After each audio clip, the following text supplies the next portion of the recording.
Every afternoon, as they were coming from school, the children used to go and play in the giant's garden. It was a large, lovely garden, with soft green grass. Here and there over the grass stood beautiful flowers like stars, and there were 12 peach trees that in the springtime broke out into delicate blossoms of pink and pearl, and in the autumn bore rich fruit. The birds sat on the trees and sang so sweetly that the children used to stop their games in order to listen to them. "How happy we are here," they cried to each other. One day the giant came back. He had been to visit his friend the Cornish ogre, and had stayed with him for 7 years. After the 7 years were over, he had said all that he had to say, for his conversation was limited, and he determined to return to his own castle. When he arrived, he saw the children playing in the garden. "What are you doing here?" he cried in a very gruff voice, and the children ran away. "My own garden is my own garden," said the giant. "Anyone can understand that, and I will allow nobody to play in it but myself." So he built a high wall all round it, and put up a notice board. "Trespassers will be prosecuted." He was a very selfish giant. The poor children had now nowhere to play. They tried to play on the road, but the road was very dusty and full of hard stones, and they did not like it. They used to wander round the high wall when their lessons were over, and talk about the beautiful garden inside. "How happy we were there," they said to each other. Then the spring came, and all over the country there were little blossoms and little birds. Only in the garden of the selfish giant it was still winter. The birds did not care to sing in it as there were no children, and the trees forgot to blossom. Once a beautiful flower put its head out from the grass, but when it saw the notice board it was so sorry for the children that it slipped back into the ground again, and went off to sleep. The only people who were pleased were the snow and the frost. "Spring has forgotten this garden," they cried, "so we will live here all the year round." The snow covered up the grass with her great white cloak, and the frost painted all the trees silver. Then they invited the north wind to stay with them, and he came. He was wrapped in furs, and he roared all day about the garden, and blew the chimney pots down. "This is a delightful spot," he said. "We must ask the hail on a visit." So the hail came. Every day for 3 hours he rattled on the roof of the castle till he broke most of the slates, and then he ran round and round the garden as fast as he could go. He was dressed in grey, and his breath was like ice.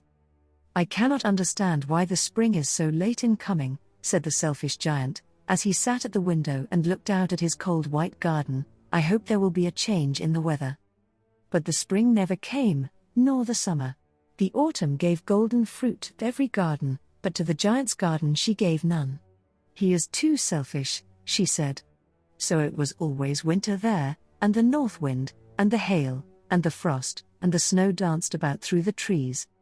One morning the giant was lying awake in bed when he heard some lovely music.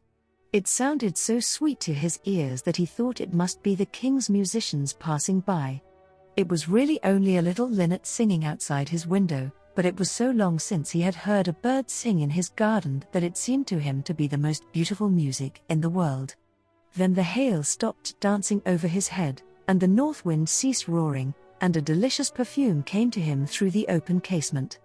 "I believe the spring has come at last," said the giant, and he jumped out of bed and looked out. What did he see? He saw a most wonderful sight.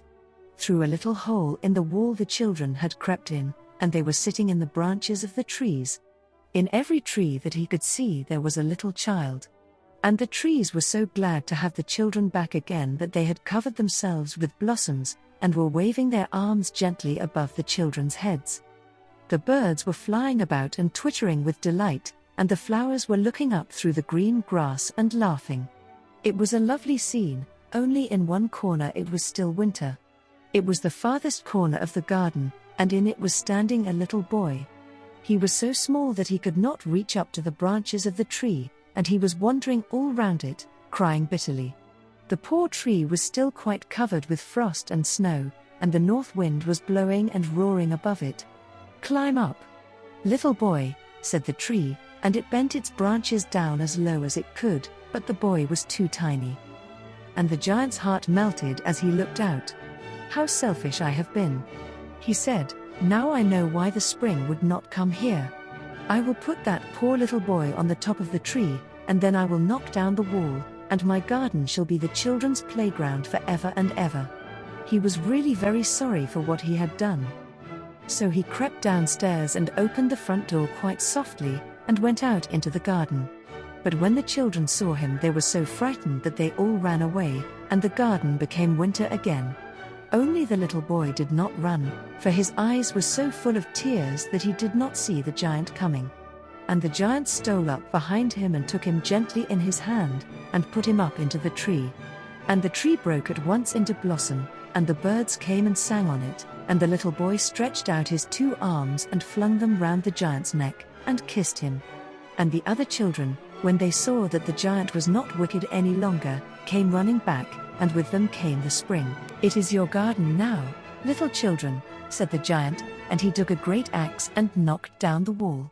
And when the people were going to market at 12 o'clock, they found the giant playing with the children in the most beautiful garden they had ever seen. All day long they played, and in the evening they came to the giant to bid him goodbye. "But where is your little companion?" he said. "The boy I put into the tree." The giant loved him the best because he had kissed him. "We don't know," answered the children. "He has gone away." "You must tell him to be sure and come here tomorrow," said the giant. But the children said that they did not know where he lived, and had never seen him before, and the giant felt very sad. Every afternoon, when school was over, the children came and played with the giant. But the little boy whom the giant loved was never seen again. The giant was very kind to all the children, yet he longed for his first little friend, and often spoke of him. "How I would like to see him," he used to say. Years went over, and the giant grew very old and feeble. He could not play about any more, so he sat in a huge armchair, and watched the children at their games, and admired his garden. "I have many beautiful flowers," he said, "but the children are the most beautiful flowers of all." One winter morning he looked out of his window as he was dressing.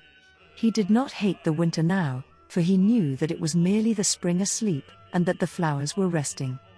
Suddenly he rubbed his eyes in wonder, and looked and looked. It certainly was a marvelous sight. In the farthest corner of the garden was a tree quite covered with lovely white blossoms. Its branches were all golden, and silver fruit hung down from them, and underneath it stood the little boy he had loved.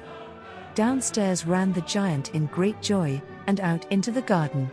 He hastened across the grass, and came near to the child.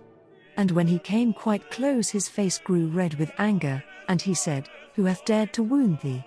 For on the palms of the child's hands were the prints of 2 nails, and the prints of 2 nails were on the little feet.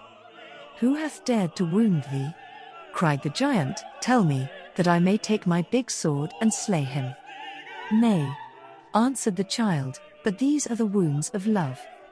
"Who art thou?" said the giant, and a strange awe fell on him, and he knelt before the little child. And the child smiled on the giant, and said to him, "You let me play once in your garden, today you shall come with me to my garden, which is paradise." And when the children ran in that afternoon, they found the giant lying dead under the tree, all covered with white blossoms.